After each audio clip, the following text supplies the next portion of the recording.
اللہ کے رسول بہت کم بولا کرتے تھے، بہت کم بولا کرتے تھے۔ ایک مرتبہ یہودیوں نے سلام کیا گھر میں گھس کر، السلام علیکم یا رسول اللہ، اے رسول موت ہو آپ پر۔ انہوں نے بڑے عجیب طریقے سے کیا، السلام علیکم، وہ سوچ رہے تھے سنیں گے نہیں اللہ کے گھر میں گھسے، کیا کہا، السلام علیکم یا رسول اللہ، اے اللہ کے رسول موت ہو آپ پر۔ السلام نہیں کہا، السلام کہا۔ تو اللہ کے نبی اتنا کم بولتے تھے، آپ نے ان کا سلام سن تو لیا کہ انہوں نے سلام نہیں کہا، السلام کہا، تو آپ نے ان کو جواب دیا وعلیکم، وعلیکم السلام نہیں، وعلیکم السلام نہیں، آپ نے کیا کہا ان کو، وعلیکم، جو تم میرے اوپر بھیج رہے ہو وہ تم پر۔ اتنا کم بولتے تھے آپ، ضرورت سے زیادہ نہیں۔ تو پہلی خوبی کم بولنے والا ہوگا۔ دوسری خوبی بہو بھاشی، بھوشیہ کی باتیں بتائے گا، مستقبل کی۔ اللہ تعالیٰ جب ان کو بتائے گا تب وہ بتائے مستقبل کی۔ اللہ کے نبی نے مستقبل کی باتیں بتائی، نساء کاسیات ناریات مائلات ممیلات، کیا ہے ایک ایسا زمانہ آ جائے گا کہ تم دیکھو گے عورتوں کو وہ کپڑے تو پہنے ہوئے نظر آئیں گی لیکن حقیقت میں کپڑے نہیں ہوں گی، وہ ننگی ہوں گی، وہ بڑھانا ہوں گی۔ آپ کہیے فیشن، اللہ کے رسول نے اس کو فیشن نہیں کہا، ننگی کہا۔ آپ ہمت ہے کہنے کی کہ ننگی عورت جا رہی ہے، جس کو آپ فیشن کہہ رہے ہیں، اللہ کے رسول نے کہا آریات اور ننگی ہو۔ یہ نہیں کہا سارے کپڑے اتار دیں گی تب ننگی کہنا، نہیں، کاسیات کپڑے تو پہنے ہوئے ہوں گی لیکن ننگی ہو۔ کپڑا پہننے والی کو ننگا کہنے کی ہمت ہے آپ کے اندر؟ محمد رسول اللہ نے کہا ہے۔ اس لیے جو ہاتھ آستینوں کے بلاؤز پہنے، کپڑے پہنے، یہ سب باہیں دکھے، ساڑی اس طریقے سے پہنے کہ پیڑ دکھے، پیڑ دکھے۔ ہماری لڑکیاں اسکرٹ پہن کر کالج میں اور اسکولوں میں جائیں، یا اتنا چست ڈریس پہنے کہ ان کے بدن کا نشیب و فراز دکھائی دے رہا ہے، یہ سب ننگی ہے، ننگی ہے۔ مولانا جزیز کہہ رہا ہے ننگی ہے، تو مانو نہ مانو، لیکن محمد رسول اللہ کی حدیث ان لڑکیوں کو ننگا کہہ رہی ہے، ننگا۔ جاؤ جو کرنا ہو کر لو، کیا کرو گے؟ میں ایسی لڑکیوں کو ننگا کہہ رہا ہوں، جو کھانا ہو کھا لو، کیا کرو گے؟ یہی تو سننے کے لیے تم نے بلایا ہے نا۔ کہو گے مولانا بےہودہ مت بولو، میں بےہودہ بول رہا ہوں؟ اللہ کے رسول نے ننگا کہا، میں بھی ننگا کہہ رہا ہوں ان کو، اور یہ حدیث سنانے آیا ہوں میں۔ بےہودگی وہ نہیں ہے جو تم ڈیسائیڈ کرو، بےہودگی وہ ہے جو محمد رسول اللہ ڈیسائیڈ کرے۔ تم بتاؤ گے ہمیں کہ کیا بولنا چاہیے اور کیا نہیں بولنا چاہیے، کون سے جملے استعمال کرنا چاہیے، میں یہ آپ سے سیکھوں گا۔ ذرا تصور کرو، اللہ کے رسول نے کہا ایسا زمانہ آ جائے گا، اور آج آیا ہے وہ زمانہ، دیکھ لو۔ اور دیکھنا چاہو تو انسٹاگرام میں چلے جاؤ، ہماری بیٹیاں ویڈیو بنا رہی ہیں، ناچ رہی ہیں، ڈانس کر رہی ہیں، گانا گا رہی ہیں، کمر مٹکا رہی ہیں، دوپٹے سروں سے اتر چکے ہیں، اور باپ خوش ہو رہا ہے کہ میری بیٹی میں کلا آ گئی ہے، یوٹیوب پہ پیسہ کما رہی ہے میری بیٹی۔ ارے تو نے اپنی بیٹی کو ننگا کر دیا ہے اور اپنی بیٹی کی بے شرمی کی کمائی باپ کھا رہا ہے، تو دیوس ہے، دیوس، اور دیوس ہو کے فخر کر رہا ہے۔ اور دیوس کا معنی جانتے ہو؟ اللہ کے نبی نے فرمایا جس کی بیٹی بے پردہ گھومے وہ باپ دیوس، جس کی بہن بے پردہ گھومے وہ بھائی دیوس، جس کی بیٹی بے پردہ گھومے وہ باپ دیوس، جس کی بہن بے پردہ گھومے وہ بھائی دیوس، اور جس کی بہن اور جس کی بیوی بے پردہ گھومے وہ پتی دیوس۔ دیوس کس کو؟ دیوس کا معنی کبھی مولانا لوگوں نے بتایا؟ نہ بتایا ہو تو میں بتا دوں، بھڑوا، یہی صحیح لفظ ہے۔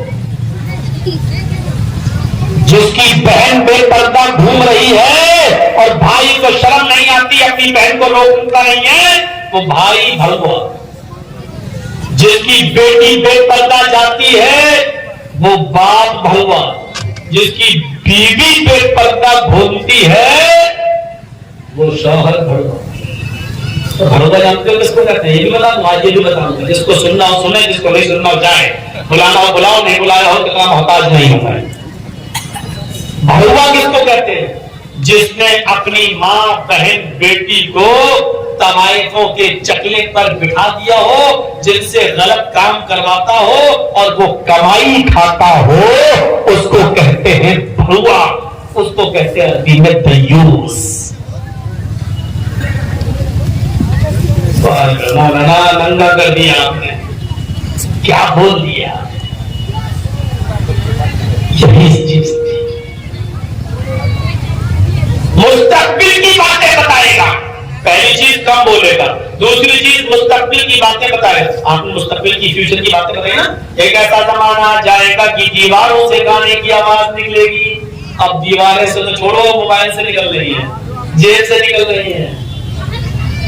بھول گیا موبائل بند کرنا آدمی ہے اور نماز پڑھ رہا ہے، اور جب نماز پڑھنا شروع کیا اچانک کسی نے کال کیا، اس پہ گانا آ رہا ہے نماز میں بھی، اور بیچارے کو مسئلہ معلوم نہیں، بجنے دے رہا ہے، نماز پڑھ رہا بجنے دے رہا ہے۔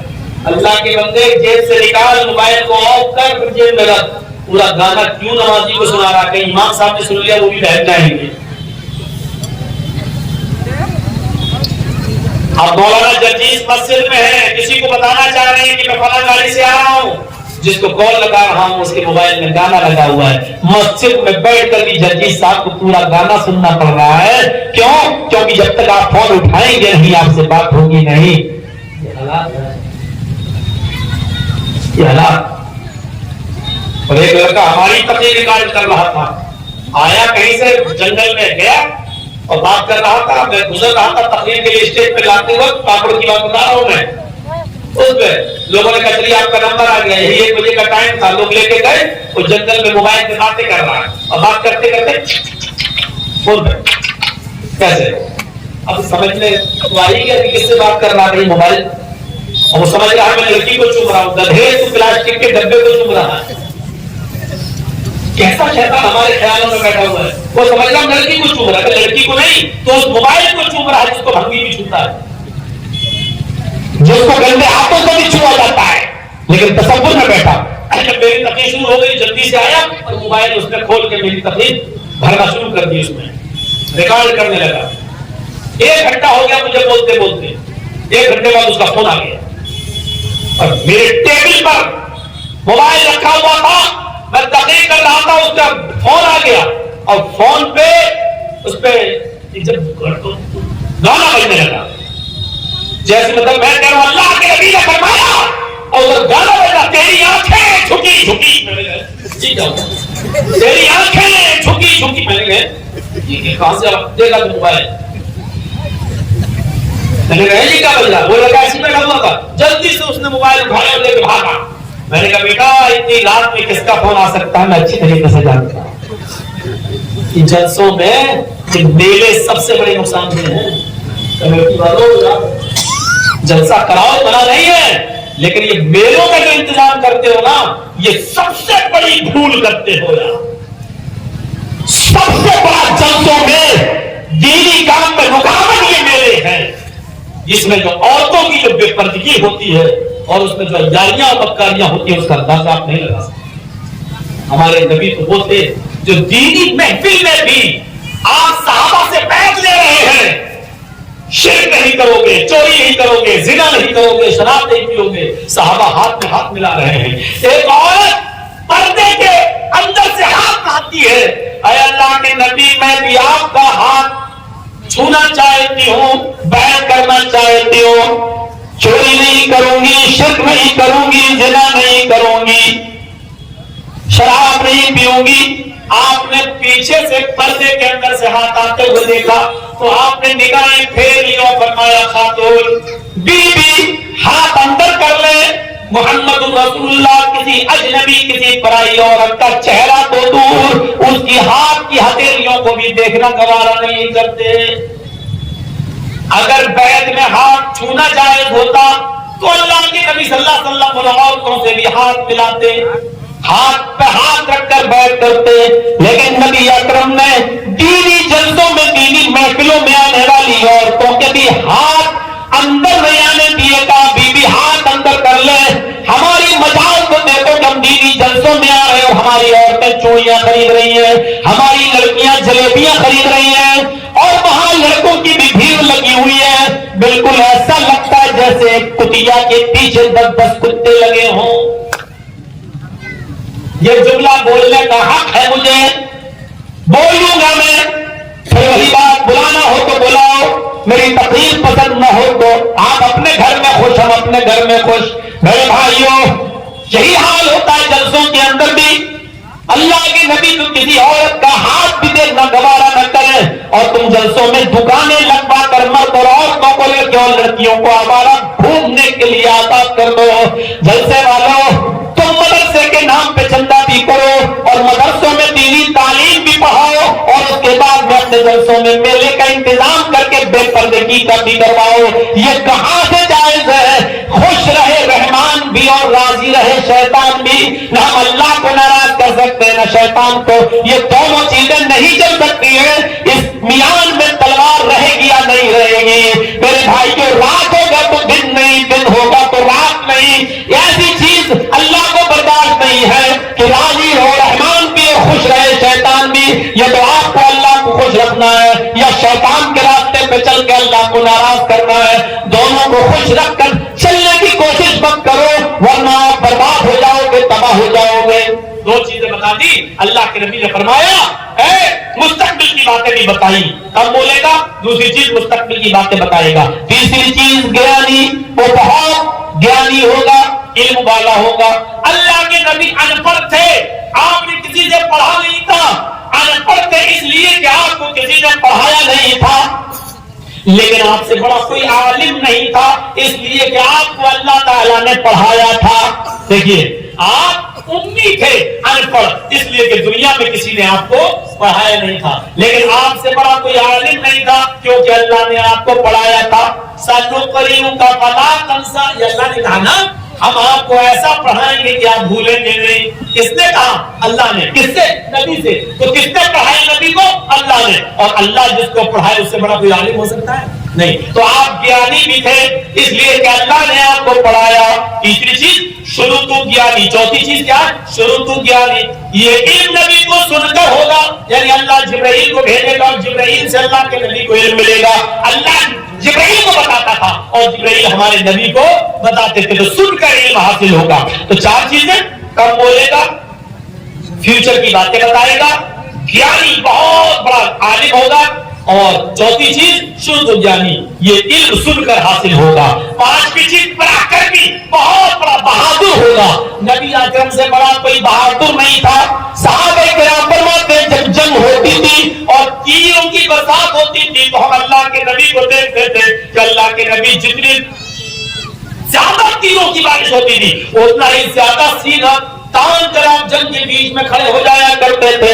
ہم لوگ تیروں سے بچنے کے لیے محمد رسول اللہ کے پیچھے کھڑے ہو جایا کرتے تھے, آپ آگے بڑھ جایا کرتے تھے اور نبی اکرم کے پیچھے ہم چھپ جایا کرتے تھے. میرے بھائیوں ذرا اندازہ لگاؤ, اتنے بڑے بہادر, اتنے بڑے بہادر. رات میں ایک مرتبہ دشمن نے شبھول مارا بستی میں, صحابہ کرام اپنے گھروں میں چپک گئے, کوئی باہر نہیں نکلا. اللہ کے نبی صلی اللہ علیہ وسلم نے اپنا گھوڑا اٹھایا اور دوڑتے ہوئے آگے گئے اور سارے دشمنوں کو بھگا دیا.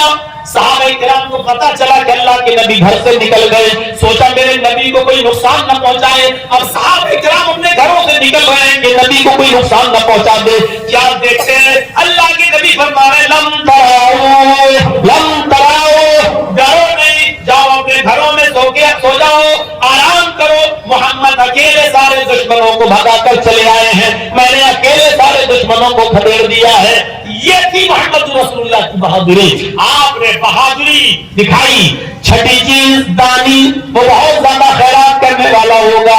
اللہ کے نبی کے پاس جو کچھ آتا تھا آپ اپنے پاس کچھ نہیں رکھتے تھے. انتقال سے 3 دن پہلے اچانک آپ کا ہاتھ تکیے کے نیچے چلا گیا تو دیکھا سونے کا ایک ٹکڑا ہے. آپ نے فرمایا عائشہ یہ کیا ہے؟ فرمایا سونا ہے. وقت بے وقت کام آئے گا, اللہ نہ کرے اگر آپ کو کچھ ہو گیا تو اس سونے کو بیچ کر آپ کا کفن دفن کی تیاری کر لی جائے گی. اللہ کے نبی فرماتے ہیں عائشہ اس سونے کے ٹکڑے پر تمہیں اتنا بھروسہ ہے اور جو سب کچھ دینے والا ہے اس ذات کو تمہیں بھروسہ نہیں ہے. اگر یہ سونے کا ٹکڑا میرے گھر میں رہ گیا